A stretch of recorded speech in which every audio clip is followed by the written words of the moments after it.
Cloud Wars Live. We're digging into the digital revolution. It's a great privilege today to get to speak with the president of Google Cloud, Rob Enslin. Rob had a legendary career at SAP before moving over to Google Cloud about 3 years ago, and he's had some amazing experiences there. And Rob, welcome to Cloud Wars Live. It's great to see you again. Thank you, Bob. Good to be here. Good to be with you as well. So, Rob, millions of different things to talk about here, but I know just before we hit the recording thing, there was some pretty interesting discussion going on here.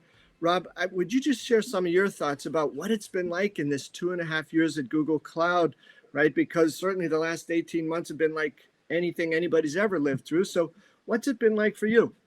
Yeah, Bob, thank you very much. First, it's 28 months since I've joined Google Cloud and came in with a very, I would say, very specific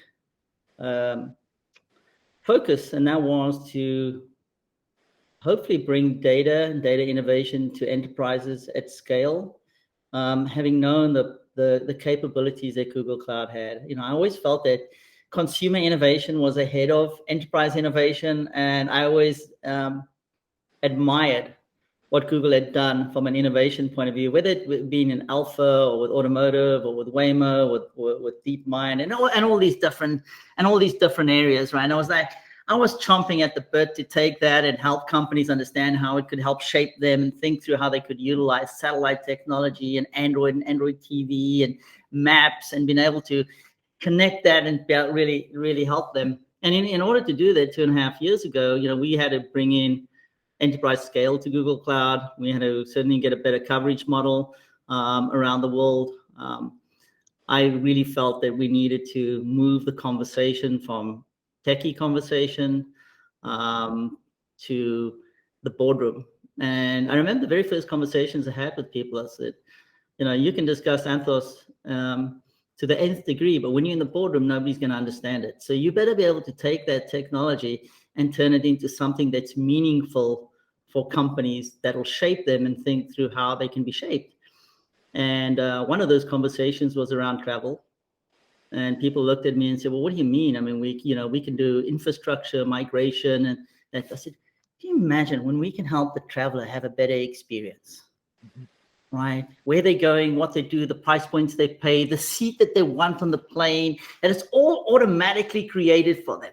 They don't have to go into multiple websites and hopefully change and get stuck and then feel like they might have lost their seat. If we could do all of that, can't we change the way that operates? So think how the airline industry or the travel industry could have a better experience. And I said, the beauty of Google is we have information and knowledge to be able to do that. And if we can do that, we can touch people in meaningful ways. And that changes the paradigm. So we came in, we focused on building out a partner ecosystem, becoming enterprise ready, hiring lots and lots of people that understood business processes, but also understood what the future of business processes could be, and really set ourselves on a goal of becoming a meaningful cloud provider at scale in the industry. And obviously we feel very fortunate where we've come. But one of the things that changed along the way was, we had this pandemic show up on our doorstep. And that, in many ways, it did not surprise me, but I think the scale to which cloud and cloud providers were able to cope and the flexible nature in which all of us operated truly took a world that had been kind of, I would say in March of 2020, kind of shocked. Yeah. Like, what would we do? Would we survive this? Would we be able to cope? Let's rush out to all the supermarkets and fill our house with food in case we needed to survive for 14 days. Well, guess what? It's 20 months later and we are still working through it. And multiple markets around the world, multiple countries have got different elevations. We've opened businesses, we've closed businesses. We've opened airlines, we've closed airlines. The one thing it's really taught us is we're able to touch billions of people in meaningful ways across a broad spectrum. Think about it, entertainment.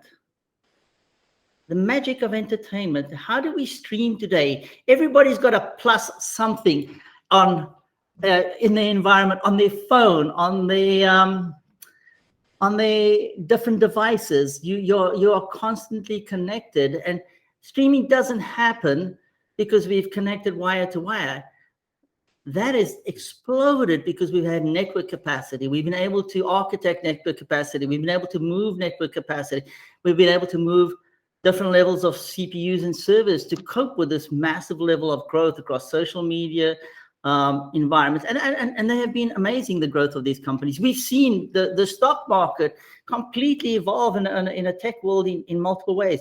I think it's been incredible to see things like distribution, telehealth, all of these industries. You can go through all of these industries and look at them. They're all going through a level of massive transformation at scale that we've never seen in the history. And I always tell people, pause for a moment and think about 10 years ago.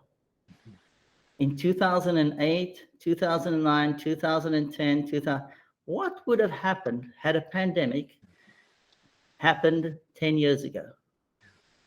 And it's just absolutely mind-blowing how this has absolutely moved our thinking around technology, moved how we use technology, how we interact every day, how it has changed the productivity, and, you know, put some social issues on the table as well, right, that we've actually had to deal with.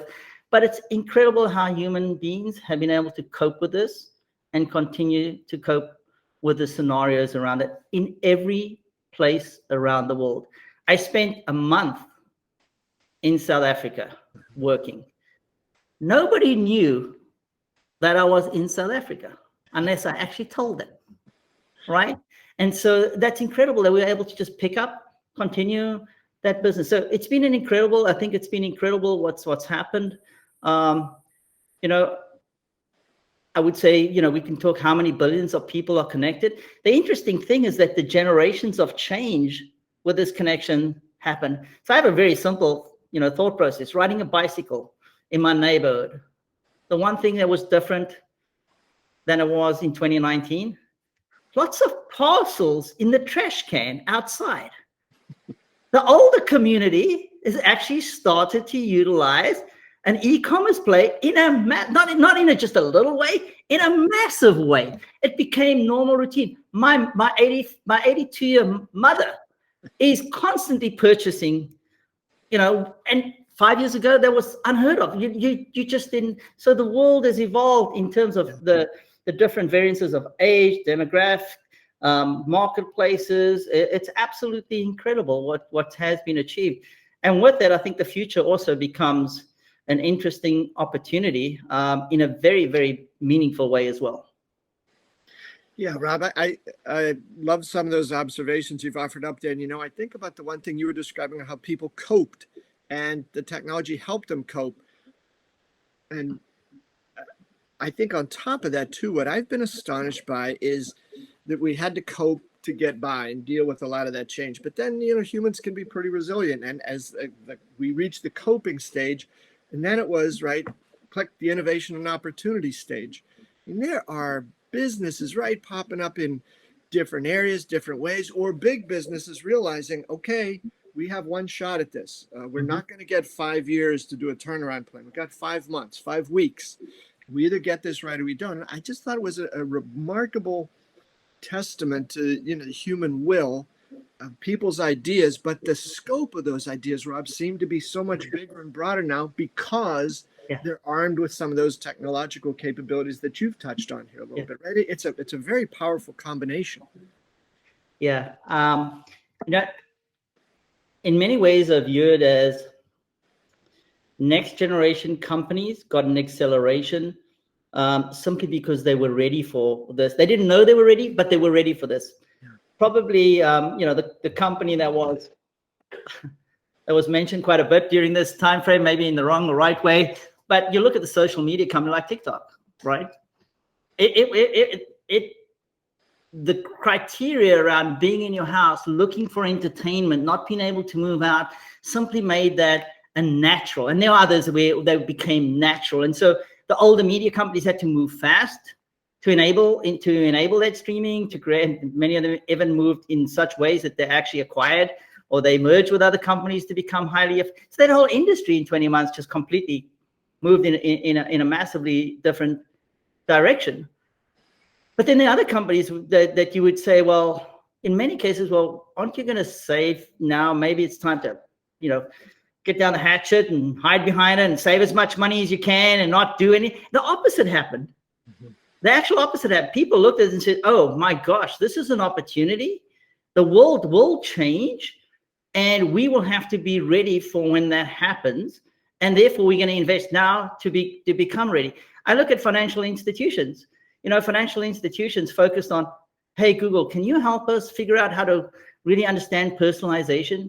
Because we don't believe that the banker in the future, the consumer that goes to the bank in the future is actually going to show up and want to work in a fixed environment. Or the portal that we actually had them sign on, we don't think that's ready for simplification and hyper personalization that can position what that individual consumer wants versus me giving everybody the same. No longer is that just good enough. I have to figure that out and I have to do it really fast. And by the way, I need to move all this stuff into the cloud so that I can effectively start to move my investments into the areas that are going to massively help me change. I need to create a digital bank. And so every one of these industries I can go through and think about how each one of them excelled or propelled what they would have taken years to get to in a very, very short period of time. And honestly, many of them, I would say, are still challenged to be able to do that at speed and to get the capabilities they need in order to compete at scale. You take e-commerce.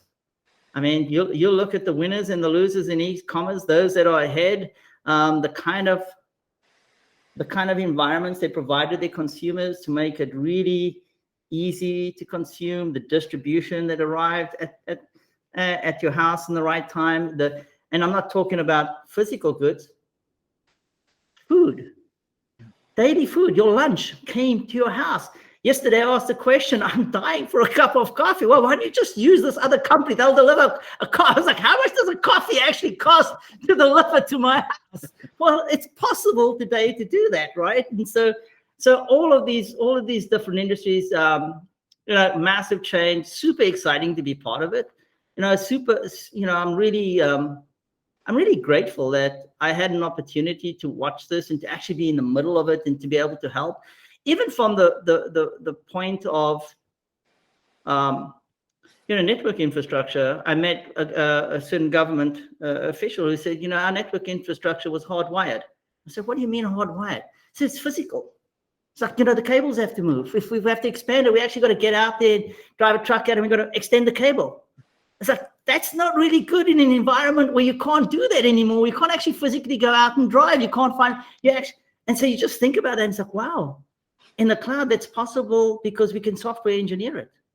And we've got all these connections around the world and we have this ability to do this. So, it's just fascinating. The other industry, which I think is even more, it's really interesting for me is like, we had this whole EV discussion around electric cars. Like, are you going to be that? The reality, what you've seen now take place is that ESG's year, sustainability is absolutely part of the agenda. It was, and then it got lost. Now it is, right? But it's more than that. It's about providing consumers that drive automotive cars an unbelievable experience, right? And those older legacy companies or those older tech are struggling to be able to utilize technology in a meaningful way that allows them to do that in a very cloud native way. And that's why next generation automotive companies are springing up all over the place. And by the way, we accept them even though they're brand new. 15 years ago, you would have never purchased a car that didn't have a 40-year track record and was not in Consumer X every year as the most safe car to drive because it had the best brake system in the world. That's what you purchase. Today, you purchase a car that's convenient, that meets your sustainable, and is the next generation, and it's driven through software. Because it sits in your garage at night and it powers your house because it's connected to the grid in your house. Yeah. Rob, I'll tell you, a real quick story, and then I'll make a point to ask for your input on this. So I was about 10 or 11 or 12 years old. I was growing up in a steel town in Western Pennsylvania, and one summer the circus came to town. So a few of my buddies and I went up, had a great time at the circus. When it was over, we asked some of the guys working there, can we help clean up? Can we earn some money here? So one of the things they had us do was clean up around where the elephants were kept. Not the most fun job I ever had, but it was interesting. And I watched the guys would bring the elephants, full-grown elephants over, and they tie them to a little stake pounded into the ground, right? And I asked the guy, I said, why doesn't that elephant rip that stake out and, you know, throw it out of the stadium and do whatever it wants? The guy said he doesn't know he can. He believes that that stake from when he was a little tiny elephant will hold him there so he doesn't try to move. And Rob, I was thinking of this, you know, another industry I wanted to ask you about, like the pharmaceutical industry, right? How many years or decades was the pharmaceutical put this out industry like a law of physics? It takes 10 years and $2.5 billion to create a new molecule. But now they're saying, you know, it's going to be 2 or 3 years or 2 years. And, you know, for a fifth of that cost. So it's this mindset that I think the cloud has unleashed about what is possible. And you touched on this. So you see in financial services, the experience things, the cars, pharmaceuticals, on and on like this. I think we're at a point of explosion of innovation that leads to not just innovation, but greater opportunities for people, better standard of living, more choices, more possibilities. It's a remarkable time we're in right now. I would agree with you completely. Telehealth, right? When I talk to a friend of mine that runs a big telehealth company, actually a health company based in southern part of the U.S., Colombia, Peru, right? They connected in Colombia 6 million patients to their doctors. Just think about that. How do you do that in a world where we made a phone call to get an appointment and you were put on a piece of paper, if you're lucky, maybe on a calendar, right? And then you showed up and you waited. So just think about what impact that will be on future of health, of wealth. So I think it's been absolutely remarkable. I had somebody that gave me a very simple analogy when it started. He said, Robert, if somebody had told us that we have to get all of our employees access to video immediately and we needed to start the project, he said, in 2019, I would have told my CEO that would be a 9-month project and would cost X amount of millions to achieve. And I would let you know the outcome at the board meeting in September. Right? And there would have been probably the pre-preparation work for that would have cost us a couple of $100,000. Just how we were going to do it, who we were going to hire, how was it going to, all the things. Well, what happened? We did it in 24 hours. And it just shows you, I think that mindset, to your point, has set in the pharmaceutical, in research, in areas that, hey, if you use data and you put enough CPUs to it and you have enough people thinking about it, right, outcomes can happen much faster. We don't have to constrain our minds around this. We can drive it faster. I think the governments of the world did an incredible job connecting all the high-performance compute together to attack this. I don't think it's positioned. One day somebody will write a story or there will be a documentary on how people came together to resolve this versus all the political mumbo and jumbo. But I think it's been a unique, it'll go down as one of the milestones in the world that shaped and changed us for the better. And the utilization of technology has never been at a more innovative speed scale than it is today. And as I said earlier on, super fortunate. I'm delighted to be at Google because if you think about where Larry and Sergey, how they thought about this, how they thought about 10 times, how they thought about the world has to think faster about innovation and where we are today, that truly is meaningful and that's what's going to continue. You've talked about some vertical industries, and I got to say, a couple of 2-3 months ago, I read the transcript of the interview you did with Bernd Lukert from Deutsche Bank. And if you take out the names, Bernd or Rob Enslin, and just look at some of the comments, Rob, you were nailing it pretty good there as a financial services executive. I mean, it shows you're not getting in there talking about, IaaS and PaaS. Yeah. You were talking about business models and that whole thing about why the fintechs need the big guys and the big guys need the fintechs, and that open mindset for forget what you have done in the past and instead focus on what you need to do in the future. It was a fascinating conversation. Thank you. Well, it was following the vision of Christian Suing, the CEO of Deutsche Bank, and listening to where he wanted to take the bank, having empathy for where that bank had come from and where they wanted to go. And when I met not only Christian, but the whole board, my belief was that they were truly going to transform the bank. There was no question in my mind. They had a vision for it, and they wanted to go after it. They were looking for a partner that could support that vision, right? And when you think about the things that were important, they were innovation, they were next generation employee, they were technology capabilities.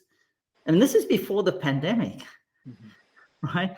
Technology capabilities that could allow them to massively shift the bank that operated for 200 plus years in X amount of countries.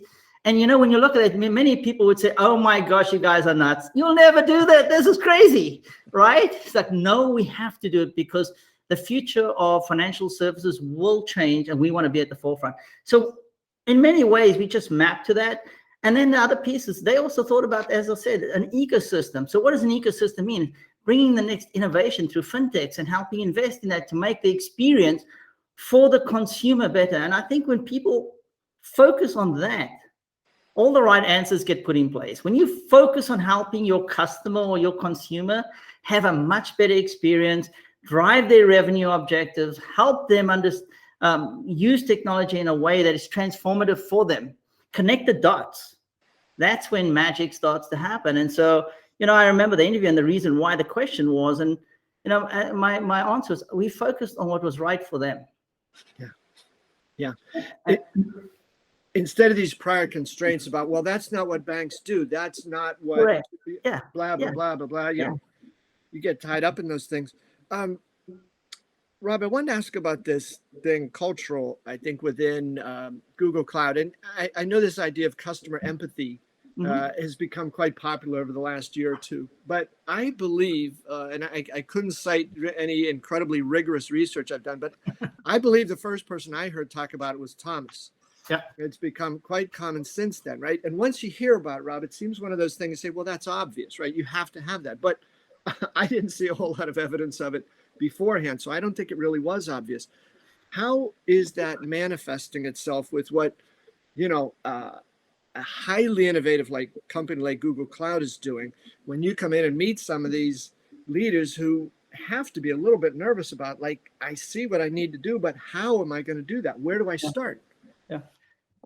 It's, I think it resonates in our numbers, to be quite frank, right? And the one thing that it goes back to the earlier discussion around if you focus what these customers or consumers want or what they need, and you deliver on that, good things happen. Our business is a consumption-driven business. And so we have to work every day really hard to make customers successful. The more successful they are, the more successful we are. It's actually a very simple equation. And so this, my belief is, and I've been in this industry a long time, my belief is that the sales motion has to evolve completely and be exceptionally different from what it was in previous years. And by that, I mean, it never stops. That we are constantly in a cycle of understanding where we can help, how we can help, and how we benefit companies to move their business along constantly. And we have not unique, but we have amazing engineering capabilities to make that happen in meaningful ways. And so my view is the connection of, when I speak to people, it's like that are joining us, I speak to them about, this is not about the initial sales motion. This is about you constantly engaging your customers, and your customer success journey you own. And the more you own it, the more rewards you will see for your environment. And we know today that, if a company uses us once, it's great. If they use us 10 times, it's phenomenal. If they continue to expand it, it gets even better. And one of the things that we've done at Google Cloud, which I've had the honor of doing, is as bringing that consumer innovation into the enterprise in a meaningful way to build sustainability solutions, to understand how to connect payment, commerce, travel, Android TV, maps, and so on, planet, satellite technology, all of these to solve customer topics, problems, optimization that they haven't thought through before in ways that we at Google are very fortunate to be able to bring that to companies. So I always try to boil things down to the most simple thing. Show up every day, care more about your customers than others do, make certain you understand what their P&L looks like in your head. If their P&L is going to be better every day, I guarantee you will benefit from that. And that's how you have to shape it. Understand them, understand the details, always know the details about your customer. Listen to YouTube, listen to CEO speeches. In those speeches, they tell you where they want to go. They tell you what challenges they have, and map your thinking to that. Don't try to sell them the cloud. Sell them the outcomes that matter. Yeah.